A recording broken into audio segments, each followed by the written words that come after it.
Good evening, I'm Stav Jonesa and welcome to APTN National News Weekend. In Winnipeg, an injunction requested by the city to remove protesters blocking the road to the Brady landfill was granted on Friday afternoon. It is believed the bodies of 3 Indigenous women could be in that landfill or another landfill north of the city. Supporters and family members put up the blockade after the Premier announced she did not support a search. The approval of the injunction capped off a week of political jabs over the possible search and rising tensions. On Wednesday night, tensions were high as roughly 50 blockade supporters gathered outside the home of a man who was caught dumping soil on a red dress memorial near the landfill. In a Facebook Live video, red paint covered the door and fence surrounding the home. Family spokesperson Robin Johnston says those actions don't reflect those at the camp. That's not what we're about, okay? I only learned of that last night on social media. As I said yesterday, the folks at Camp Morgan are peaceful people. Just because there's other people over there doesn't mean all Indigenous people are these angry people that are mobs. Surrounded by roughly a dozen police officers, the man later came out to apologize for his actions. Police say one person was charged with mischief under 5,000 after they allegedly threw a rock through a window. And out at the blockade, supporter Derek Meaches can't understand why the searches are not already underway. Is it because they don't care? Is it because money? Or is it because, put it this way, we're Indian. Tamara Pimentel, APTN National News, Winnipeg. Meanwhile, at the Assembly of First Nations Annual General Assembly, an emergency resolution was passed late Thursday afternoon that denounced orders and injunctions to remove protesters at the Brady landfill. The AFN also strongly denounced all levels of government for refusing to search for the remains of murdered First Nations women in the Prairie Green landfill. Winnipeg is a place that we should feel proud of. The resolution also calls on Manitoba Premier Heather Stephenson to reconsider the decision not to search the Prairie Green landfill and to work together with the federal government to conduct searches of both that landfill and the Brady landfill. Grand Chief Kathy Merrick called on the federal government to fund a search and to make a commitment on the funding by the end of the month. I'm sure that each and every one of you in this assembly have been affected by missing and murdered women in our country, and that has to stop. We support everybody else that comes into this country. We support the Ukraine that come into this country. Yet we have our people that live in our First Nations that don't have running water. Former AFN National Chief Roseanne Archibald was unsuccessful in an attempt to be reinstated during this week's annual General Assembly. On Tuesday, Archibald, who was acting as a proxy for Horn Plain First Nation, was evicted from the conference.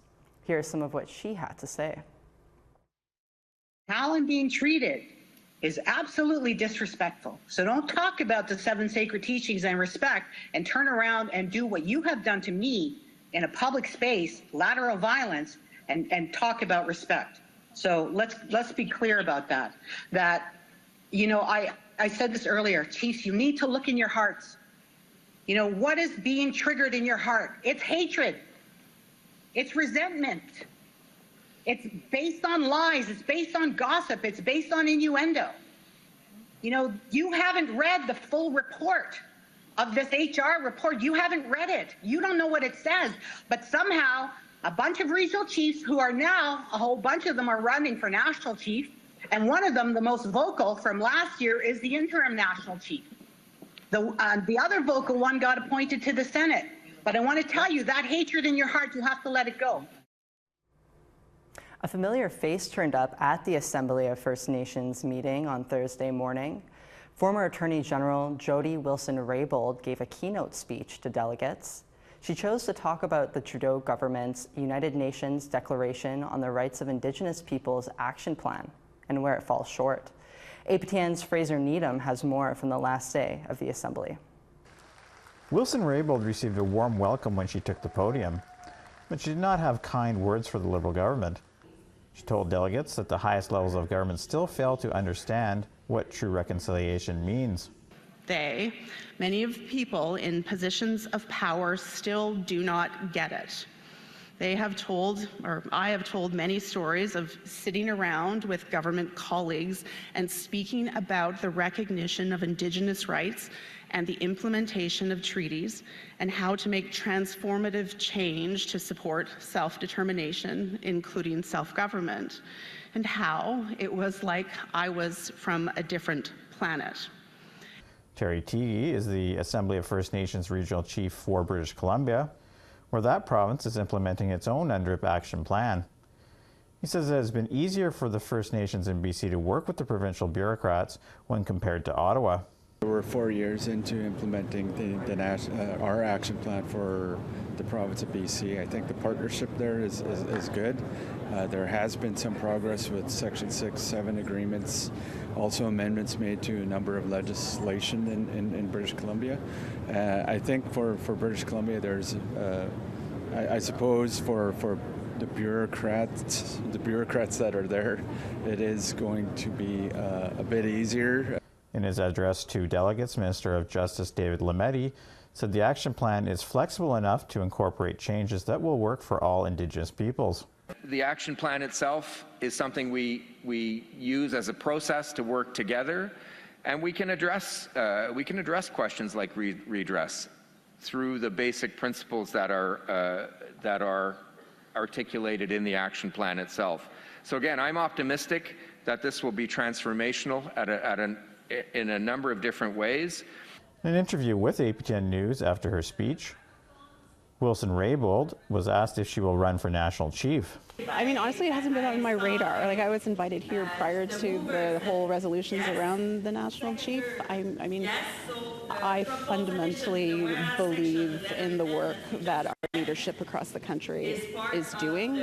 Later in the day, Crown Indigenous Relations Minister Mark Miller addressed the Assembly. He began by speaking out about the landfill crisis in Winnipeg. Miller again criticized the province of Manitoba for not funding a search. It's not fair to you, and it's not the right thing to do. So as a federal government, we absolutely commit to try, and we're ready and willing to help. We'll continue working. Fraser Needham, APTN National News, Jibuktuk, also known as Halifax. Now, Manitoba's Premier, Heather Stephenson, fired back with a statement on Thursday.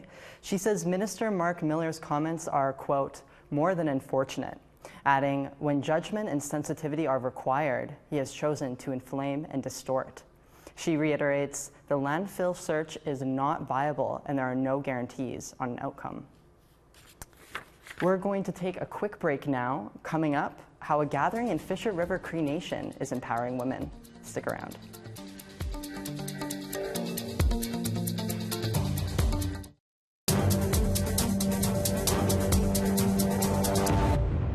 Ground-penetrating radar surveys just finished on McGill University grounds to see if there are bodies on the site of the old Royal Victoria Hospital. This comes after cadaver dogs detected traces of bodies near the hospital's old nurses' dormitories. The Mohawk Mothers, a group of women from Ganawage, sparked this archaeological investigation after they alleged bodies from botched psychiatric experiments were buried on site. According to geophysicist Peter Tokach, the data GPR collects only shows disturbances in the ground, one of the first steps in finding out what's really beneath the soil. You have to take into account third-party information. GPR, again, you see a black and white image at the end, or whatever color ramp you're using, and what that might be needs to be analyzed by, local experts, archaeologists, anyone who can give you more information of what could be. The Manitoba government announced it is spending millions to combat the rising crime rates in downtown Winnipeg, and that includes more police officers monitoring the streets, but some grassroots organizations say more police might cause more harm than good. Tamara Pimentel has that story. Winnipeg is a place that we should feel proud of. one that we show off to others when they visit our beautiful province. $10 million will bring an additional 24 officers to downtown while equipped with bikes and ATVs. There will be more lighting and security cameras that will be monitored as well. At a press conference, Manitoba's Premier Heather Stephenson says rising crime rates are making Winnipeggers feel unsafe and says the funds will bring a secure environment to those living, working, and visiting downtown. Whether it's for concerts, sports games, or to visit a local shop, residents and visitors to our city should be able to enjoy all that Winnipeg has to offer. I've said it before and I'll say it again, enough is enough. Let's defend our police officers, not defund them. People who live and have experience of criminalization know that police are not the solution to violence. They're, in fact, part of the problem. But Leon Laidlaw with Winnipeg Police Cause Harm says more police funding will never lead to community safety for the city's most vulnerable, many of which are Indigenous. According to the most recent report from Winnipeg Police, Winnipeg's overall crime rate has increased over 25% since the previous report. Laidlaw says those fundings can go toward grassroots organizations that focus on root causes of violence. Money being directed to nonviolent crisis response, mental health services in our communities, substance programs, harm reduction services. These are what the community is asking for because they're doing the work. We see the biggest violent crime here is that the settler government is expanding these resources of a deeply racist and colonial system while failing to provide communities, and particularly Indigenous communities in downtown Winnipeg, the resources to live. Winnipeg Police will phase in the additional officers as more are recruited in the fall and early 2024. Tamara Pimentel, APTN National News, Winnipeg. The inaugural Strength from the Storm Women's Gathering brought healing, music, and laughter to Fisher River Cree Nation in Manitoba. Here's that story. A celebration of women's strengths rolled into Fisher River Cree Nation during their first ever women's gathering. Strength from the Storm showered participants from across Turtle Island with teachings, songs, and ceremony to remind them of their power. Sometimes those storms that we walk through in life are tough and hard, challenging, but when you get through it, and whatever hardship you're going through or whatever storm you're walking through, you get past it and you know that you can do and face anything. Hosted by the First Nation Healing Center, Executive Director Katina Cochran says women in the community have been asking for an event like this for years. It has a lot to do with being silenced for so long as women, as Indigenous women, and like years of oppression and feeling like we don't have a voice or our place and our role was taken from us. The 3 days were filled with performances by Indigenous women like hoop dancers and musical trio, the Barehead Sisters.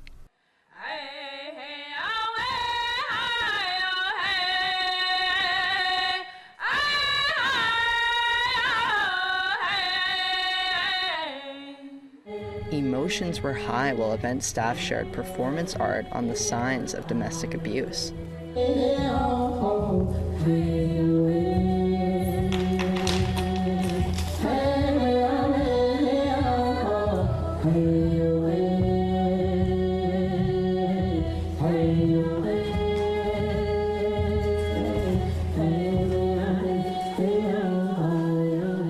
Workshops focused on everything from culture to femininity and the arts. Doll making was a big hit for those looking to connect with their inner child. One workshop organizer, Wanda Murdoch, says the process teaches nurturing and care, something some women may not have had as young girls due to difficult childhoods. We went through a lot of trauma during our growing up, so this is a great teaching of our childhood memories that we need to learn to play again.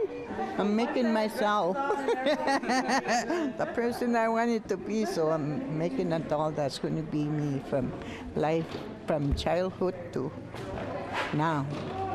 And every once in a while I'll be looking at it, right? Referring back and then coming to the reality of life. For Nelson House's Darlene Spence, making her own doll reminded her of her mother. Brings back a lot of memories, and she's passed on already. And I'm sitting here like her teaching is here, right? She's here. Fisher River Cree Nation councillor Hilary Murdoch says space for women to focus on themselves is important in their busy lives. You know, as women, we put everybody first. Mm-hmm. Everybody gets put first. We'll put our kids, we'll put other people's health before ours, but here we get to focus on us, on what we need, on what our spiritual needs are, and everyone's going to walk away with something. Sav Jonesa, APTN National News, Fisher River Cree Nation. The North American Indigenous Games kicked off this weekend in Halifax. We'll introduce you to some of the athletes taking part after the break.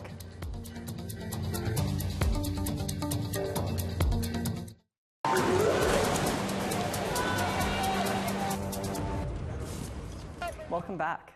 The North American Indigenous Games are set to begin on July 16th in Jabuktuk, Mi'kmaq for Halifax, after being pushed back numerous times due to the pandemic.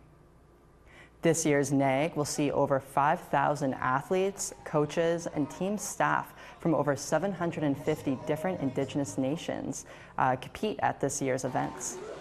There are 16 different sports at this year's Games, and 3 of them are traditional Indigenous sports: Canoe, Kayak, lacrosse, and 3D archery. Along with the Canadian contingency, Indigenous people from the United States will also be participating. 854 participants will be going from 11 states in the U.S., as well as Team Haudenosaunee will be taking the trip to Canada's East Coast. With the summer season in full effect and scorching temperatures across the country, many people are flocking to the water for a chance to cool off. In Manitoba, a group of Indigenous youth are doing just that. But for them, it's all work and little play as they prepare to compete at the North American Indigenous Games. Daryl Stranger has more. No. Athletes and coaches from Manitoba's Canoe Kayak teams are putting the final touches on preparations ahead of the NAG Games in Halifax next week. Assistant coach Frederick Spence says the Games are an opportunity for youth to dream big. For a large percentage of the youth going to these games, sometimes it's their first time in an airplane, seeing a whole new city. You know, the vastness of it, it can expand horizons. It can open up their minds to what is possible. He is trying to be a role model as much as he is a coach. I had some struggles as a youth myself, Indigenous youth. That's not an uncommon thing, and so my passion comes to trying to help the youth, a little bit of guidance that I wish I had a bit more of, and just showing up for them, doing my best to do that anyway. For Paige Papanicus, this is her second time at NAG and shared what she loved about her first experience. It was scary, but also really exciting because I was with my friends and we were going to go compete for our favorite sports. Paige has now grown into a role on the team where others lean on her experience for support and guidance. I like it. I help them get their boats ready, and a lot of them are really appreciative too, so it makes me feel like even more happier to be here. So yeah, it makes me more excited for sure, yeah. Justice Papanicus will be competing in the under-16 category for Canoe Kayak. I'm looking forward to meeting other people and making more friends. Yeah, I like being on the water. It calms me a bit. Connie Constant is also a coach with the team and shared the importance of something like canoe and kayak. I'd say there's a lack of resources, right? Just living in an isolated community, there's lack of resources, lack of funding, so you try and do what you can with what you have. Navaya Caribou is competing in the under-19 category, and being on the water runs in the family. I've been paddling since I was a little girl. My family is really competitive when it comes to paddling, so yeah, they definitely pulled me into their whole paddling journey. One common theme among both coaches and athletes is the excitement of being able to attend this year's games. Oh my gosh, I am very excited. I actually look forward to meeting a lot of new athletes because there is going to be a lot of athletes like from around the country, and to definitely share my experience with them, ask questions and stuff like that. Everything's brand new, it's exciting and positive. It's positive. That's what our youth need every day, day in, day out. Canoe Kayak gets underway July 17th on Lake Bannock. Daryl Stranger, APTN National News, Winnipeg. Now to British Columbia, where a young woman is making her dreams come true by representing her nation at the upcoming North American Indigenous Games in Halifax. APTN's Tina House has this story. One kick at a time, Gracie Gutierrez, Charlie, is determined to make her dreams come true.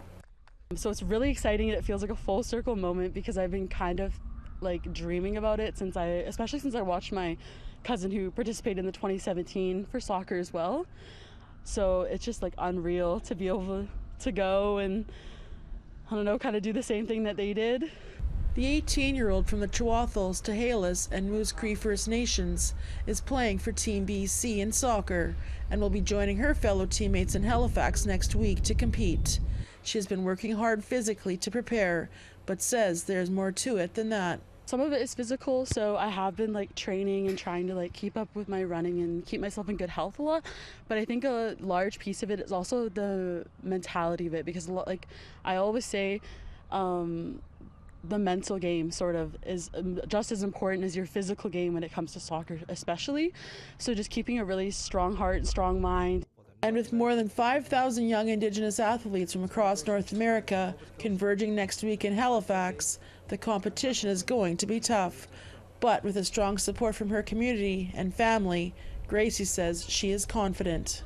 Chief Laura Muscle Savage is the former chef de mission for Team BC, but she is now the director of sport. She says it's athletes like Gracie that really make NAG an important and magical time for youth.